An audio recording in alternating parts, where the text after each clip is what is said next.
I had been sort of demonstrating flowers on my own to audiences around the country. I thought, well, I'd contact my friend Helena just to see if she would be willing to be with me on stage and just add a different dimension to the demonstration.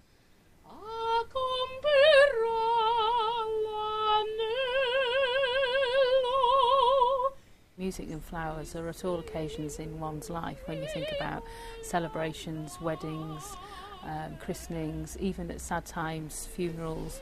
Ian's not just any old florist. He's previously been voted in the top 10 in the country, and his work's featured nationally in magazines and on television. Helena is a highly acclaimed soprano and has performed professionally in many shows, but their unique act didn't go down quite so well with Simon Cowell.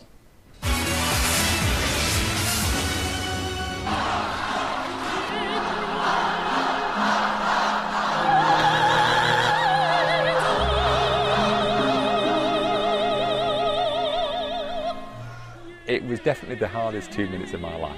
To walk on there, I thought people would appreciate the flowers and the opera together. Normally when we go out on the road, we normally have very appreciative audiences. It was awful. And halfway through I thought, well, Ian's still doing his flowers, I've got to keep going. And I wanted to burst into tears, I wanted to run off stage.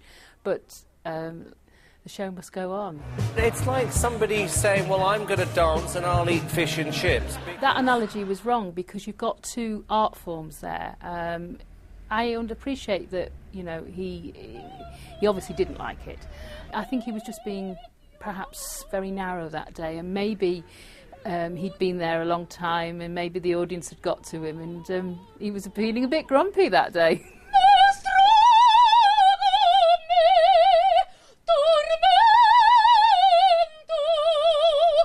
He didn't say he didn't like the flowers, and importantly he didn't say that he didn't like Helena's voice. He just didn't get the act together. But I looked at Amanda loved it, and so did Piers. We'll get to see this weekend if Floral Highnotes can make it through to the live stage of Britain's Got Talent. But whatever happens, Ian and Helena say they will carry on performing.